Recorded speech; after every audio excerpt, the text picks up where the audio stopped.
So hello and welcome to another video. Reliance ने दिखाया record profit, लेकिन आपके सामने दिख सकता है स्क्रीन पे कि 1500 से स्टॉक गिरकर आ गया 1400 पे। अब ये हुआ क्यों और अच्छे रिजल्ट के बाद भी स्टॉक गिर रहा है?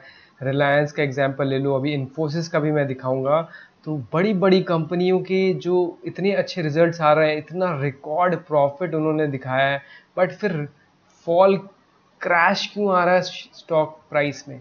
देखो यार, यही गलती हम जैसे रिटेलर्स क्यों प्रॉफिटेबल मोस्टली 90% लोग लूज इसीलिए कर जाते हैं क्योंकि वो न्यूज़ देख के खुद ही जज करने लग जाते हैं कि न्यूज़ तो बड़ी अच्छी है, रिकॉर्ड प्रॉफिट हुआ।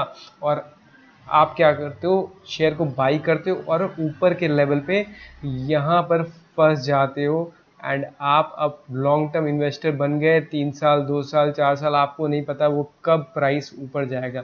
इसीलिए ज़रूरी है कि आप कब किसी भी कंपनी का शेयर लेने वाले हो तो उसमें ये देखो कि शेयर का जो मार्केट का प्राइस चल रहा है वो अप ट्रेंड में है, क्या वो लगातार नए हाइस बना रहा है या फिर डाउन ट्रेंड में है, कोई मेजर जो सपोर्ट या रेजिस्टेंस का लेवल है वो ब्रेक कर रहा है। भाई आज की दुनिया में सारे लोग सपोर्ट और रेजिस्टेंस को फॉलो करते हैं, मतलब कहाँ पर कोई इंपॉर्टेंट एक जोन है जहाँ से बायर्स एग्जिट कर रहे हो, सारी चीज़ें मैं भी आपको आगे दिखाऊंगा। वीडियो बहुत ही इंटरेस्टिंग रहने वाली है, काफ़ी कुछ सीखने को। रिलायंस पे भी बात करेंगे और इन्फोसिस पे भी बात करेंगे, जो जिसने भी रिसेंटली अच्छा रिजल्ट आया था पर उसमें भी 52 वीक लो लगाया है। तो इन दोनों पे अभी बात करेंगे ताकि समझ में आ सके सारे। आप अगर इन दोनों का एग्जाम्पल आप समझ जाओगे ना, तो आपके बहुत सारे डाउट्स क्लियर हो जाएंगे और ये सेम लॉजिक आप दूसरों पे भी अप्लाई कर सकते हो। तो चलो स्टार्ट करते हैं सबसे पहले रिलायंस इंडस्ट्रीज से।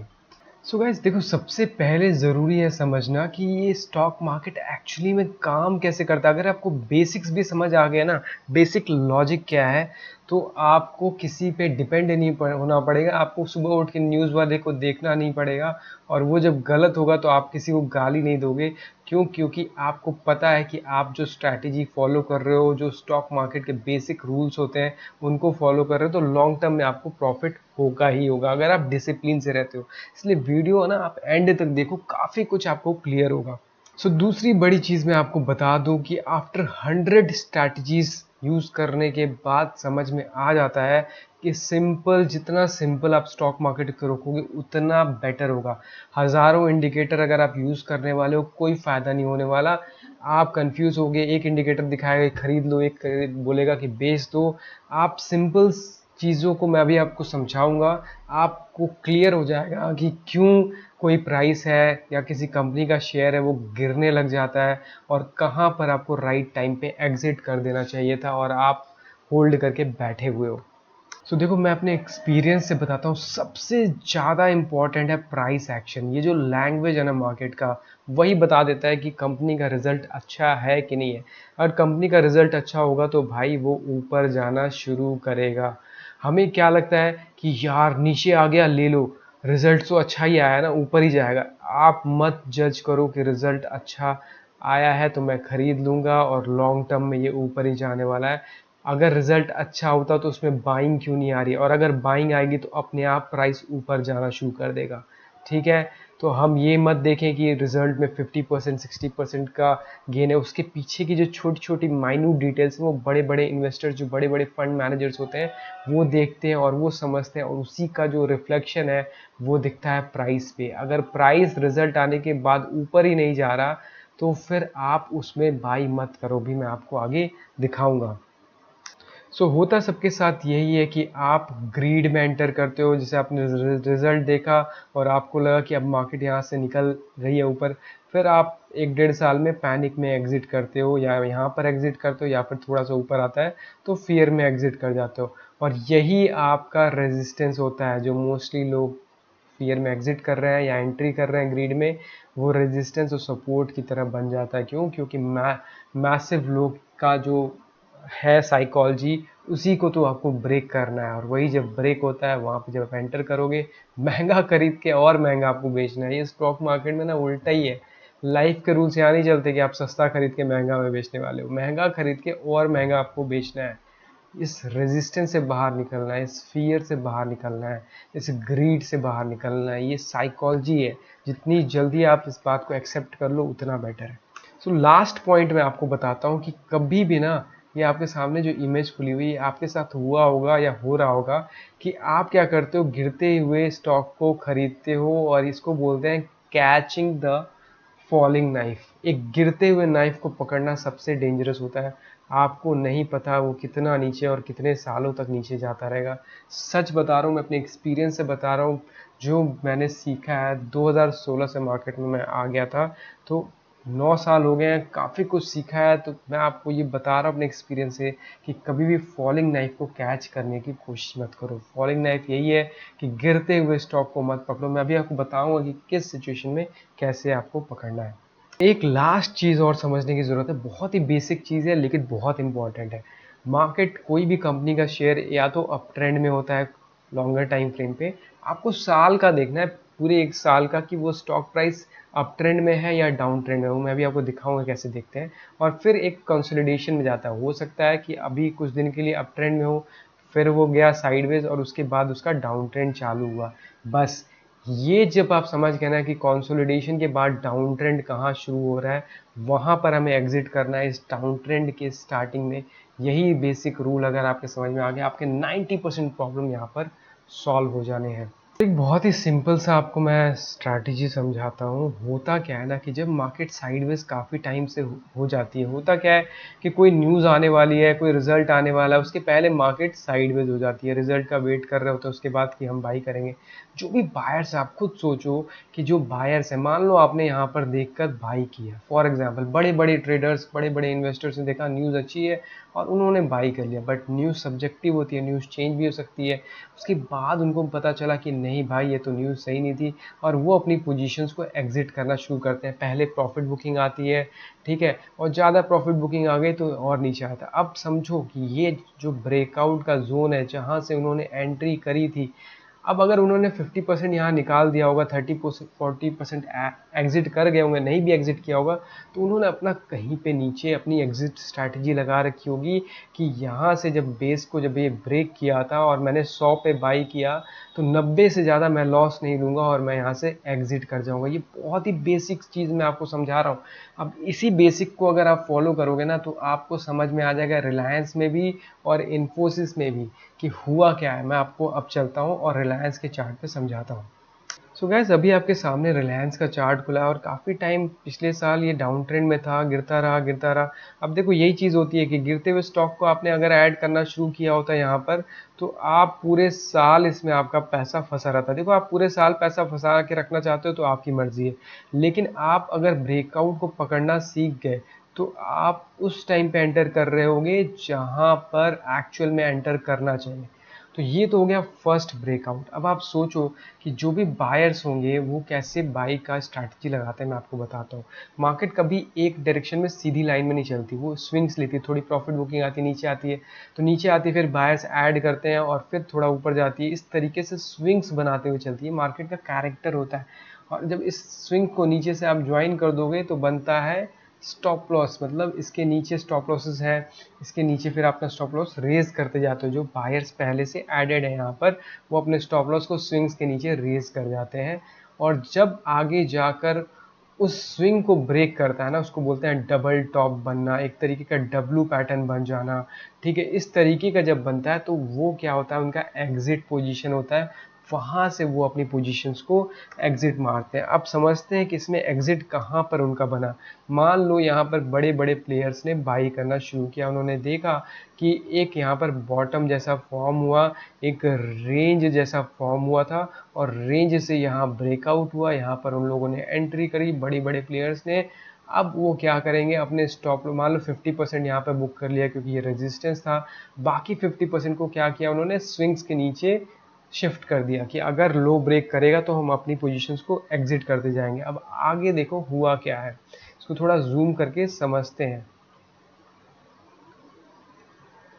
तो यहाँ से क्या हुआ है कि देखो, आप यहाँ से थोड़ी सी ऊपर गई मार्केट, फिर एक यहाँ पर स्विंग आया, नीचे की साइड आया, फिर ऊपर गया। लेकिन आप देखो कि जितनी बार भी नीचे आ रहा है, कभी भी अपने लोज को ब्रेक नहीं कर रहा, तो उनके स्टॉप लॉसेस क्या है, प्रोटेक्टेड है। उन्होंने अभी भी अपने जो प्रॉफिट्स हैं वो बुक नहीं किए। अब यहाँ पर क्या हुआ है कि एक बार और के लिए मार्केट साइडवेज जाने के बाद फिर से एक ब्रेकआउट देती है। तो क्या हो गया, नए बायर्स भी इसमें ऐड हो गए। तो जो पुराने बायर्स थे जिन्होंने यहाँ पर अपनी पोजीशंस ऐड करी हुई थी, और जो नए बायर्स थे, उन सब ने क्या किया, अपने स्टॉप लॉसेस को इसके नीचे ले आया है जब ये चला गया 1500 तक। और पीछे जब चार्ट पे देखोगे ना, बड़े चार्ट पे, तो यहाँ पर 1500 पे भी एक रेजिस्टेंस है। तो लेवल टू लेवल पे चलती है मार्केट। अब यहाँ पर क्या हुआ, थोड़ी प्रॉफिट बुकिंग आई। अब यहाँ से वापस से बाउंस करना चाहिए। जनरली क्या होता है ना, कोई भी एक जब रेंज में रहती है, साइडवेज जाती है मार्केट और उस अपर रेंज को ब्रेक करती है, तो ये जो रेजिस्टेंस होता है, इसको बोलते हैं रेजिस्टेंस, इसको जब वापस आ रही होती है तो ये रेजिस्टेंस उनके लिए सपोर्ट का काम करता है। तो इस सपोर्ट से यहाँ से बाउंस मिलना चाहिए, एक्सपेक्टेड होता है कि यहाँ से बायर्स इसको वापस से पुश करेंगे और ये नया हाई बनाएगा। लेकिन होता कभी कभी ऐसा भी है कि इसको वापस से ब्रेक करके और मार्केट पूरी तरीके से क्रैश होती है। क्रैश कैसे होती है, क्योंकि जो भी बायर्स हैं जिन्होंने इसमें एंट्री ली होगी, उन सब के स्टॉप लॉसेस होते हैं नीचे। अब उन्होंने अपने स्टॉप लॉसेस 1400 पे लगा रखे हैं मान लो, तो जब सारे स्टॉप लॉसेस ट्रिगर होने शुरू होंगे तो मार्केट में आएगा बड़ा क्रैश। ये मेजर रीज़न होता है, मैं आपको सच बता रहा हूँ। आप न्यूज़ छोड़ के चार्ट्स पे थोड़ा समझना शुरू करो कि होता क्या है। अब यहाँ पर अगर आप देखोगे ना, यहाँ पर एक लाइन बना देता हूँ ताकि आपको क्लैरिटी मिल जाए कि यहाँ पर हुआ क्या है। तो यहाँ पर हुआ ये कि सारे के सारे जो बायर्स थे और प्रीवियस के जो बायर्स थे, उन सब लोगों ने अपनी पोजीशंस में एंटर करना शुरू किया। ये रिलायंस का एग्जांपल मैं अभी आपको समझा रहा हूँ। अब जब सबकी एंट्री हुई, सब ने अपने स्टॉप लॉसेस लगाए थे, थोड़ा सा मार्केट नीचे आया और भी बायर्स इसमें ऐड हुए, उन सब के स्टॉप लॉसेस यहाँ पर ट्रिगर होने शुरू हुए। जब स्टॉप लॉसेस ट्रिगर हुए तो मार्केट में आया पैनिक, और इसी की वजह से जो प्राइस है वो इतनी तेज़ी से गिरा है। क्यों? क्योंकि जो बड़े बड़े प्लेयर्स थे उन्होंने अभी तक प्रॉफिट बुक नहीं किया था, और जब उन्होंने देखा कि ये जो ट्रेंड है ये ब्रेक हो रहा है, इसको थोड़ा सा पीछे करके आपको दिखाता हूँ ताकि आपको थोड़ा और क्लैरिटी मिल जाए। तो ये था यहाँ पर, अगर आप देखोगे तो ये था ब्रेकआउट, ठीक है। ये इसने किया ब्रेकआउट यहाँ पर, और जब ब्रेकआउट किया, जो भी ट्रेंड है, ये ट्रेंड इस तरीके से फॉलो कर रहा था। ट्रेंड मतलब क्या होता है, मैंने आपको समझाया अभी कि ट्रेंड होता है कि जितनी बार मार्केट स्विंग्स ले रही है, तो एक अगर आप नीचे से लाइन ड्रॉ कर दोगे तो ये बनता है नीचे का चैनल। जो लोअर चैनल होता है उसको फॉलो करते हुए जाती है। मैंने कई वीडियोस बना रखे हैं, आप जाकर चेकआउट कर लेना। तो इसमें भी एक तरीके का चैनल बना हुआ था कि आप अगर मार्केट बुलिश है या जो कंपनी का शेयर है वो लगातार नए हाइज बना रहा है, तो इसको, इस चैनल को रिस्पेक्ट करना चाहिए था और यहाँ से इसमें बाउंस आना चाहिए था, जो कि नहीं आया। और जब ये नहीं हुआ और इस पॉइंट पे ये ब्रेक कर गया, तो यहाँ पर ये बना हुआ था एक ट्रेंड लाइन, ठीक है। अगर आप इसको इस तरीके से कनेक्ट कर दो तो, लेकिन यहाँ पर ब्रेक डाउन हो गया। तो इस दिन उनके एग्जिट शुरू हुए, अपनी पोजीशंस को एग्जिट किया उन्होंने, जो भी इसमें प्रीवियस बायर्स एडेड थे। अब होगा क्या कि जब एक बार के लिए जो रेजिस्टेंस था, जो पहले यहाँ पर एक रेजिस्टेंस बना हुआ था, ठीक है, तो रेजिस्टेंस जब एक बार के लिए ब्रेक करता है तो बन जाता है सपोर्ट। लेकिन अगर सपोर्ट के भी नीचे मार्केट चली जाती है तो वापस से वो फिर से रेजिस्टेंस बन जाता है, और अगर वापस ऊपर जाएगी तो वहाँ से सेलिंग आएगी और फिर हम एक नया लो 1300, इसीलिए पैनिक मचा हुआ है क्योंकि ये 1300 और 1200 भी जा सकता है। देखो मैं डरा नहीं रहा हूँ, लेकिन ये सच है।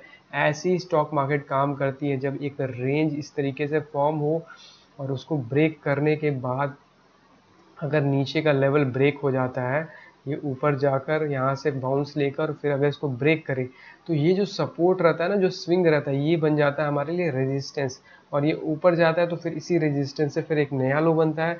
फिर इस तरीके से मार्केट का ट्रेंड जो है शिफ्ट होता है। तो प्रॉफिट बुकिंग ये जगह है, और रिटेलर्स क्या करते हैं, गलती करके यहीं पे ऐड हो जाते हैं, और ऐड होते हैं, इसी को बोलते हैं कि कैचिंग द फॉलिंग नाइफ, कि आप फॉलिंग नाइफ को कैच कर रहे हो। हमें अगर मुझे ऐड करना है ना, मैं कैसे ऐड करूँगा बताता हूँ। ये इसका लोअर जोन था, ठीक है, अब ये क्या है, एक सपोर्ट है। अगर आप देखोगे ध्यान से तो ये आपको चार्ट पे 1400 का लेवल एक सपोर्ट दिख रहा है। यहाँ पर क्या होना चाहिए, ये थोड़े नीचे चली भी जाए, यहाँ एक तरीके का डब्लू पैटर्न होता है, इस तरीके का फॉर्म होना चाहिए। मतलब मार्केट अगर लगातार नीचे गिर रही है तो एक स्विंग ले, एक हाई बनाए, उसके बाद थोड़ा सा नीचे आएंगे, सेलर्स पुश करेंगे और उसके बाद एक और हाई बनाने की कोशिश करें। जो लोज हैं वो ऑलमोस्ट सेम हो या फिर आइडेंटिकल हो, उसको बोलते हैं डबल बॉटम या डबल टॉप, और इसको ब्रेक करके ये ऊपर निकल जाए तो होगा क्या, ये हमारे लिए सपोर्ट था, इसी जोन को रेस्पेक्ट देगा। तो 1400 को रेस्पेक्ट अगर दे दिया इसने, 1400 के ऊपर गया तो मैं बाई करूंगा। यहाँ से पहला टारगेट होगा हमारा ये रेजिस्टेंस जो कि है 1470, दूसरा टारगेट होगा 1540। तो level to level stock market चलती है। अगर आप ब्लाइंडली एंटर एग्जिट करोगे ना तो आपके साथ बुरा ही होने वाला है। तो आई होप वीडियो पसंद आई होगी। सेम केस इन्फोसिस में भी हुआ है, आप जाकर चेकआउट कर लेना। कमेंट सेक्शन में आप बता सकते हैं, मैं उस पर भी आपको बता दूंगा। मिलते हैं आपसे अगली वीडियो में। वीडियो को ज़्यादा लंबी रखेंगे नहीं, तब तक के लिए take care, see you and bye.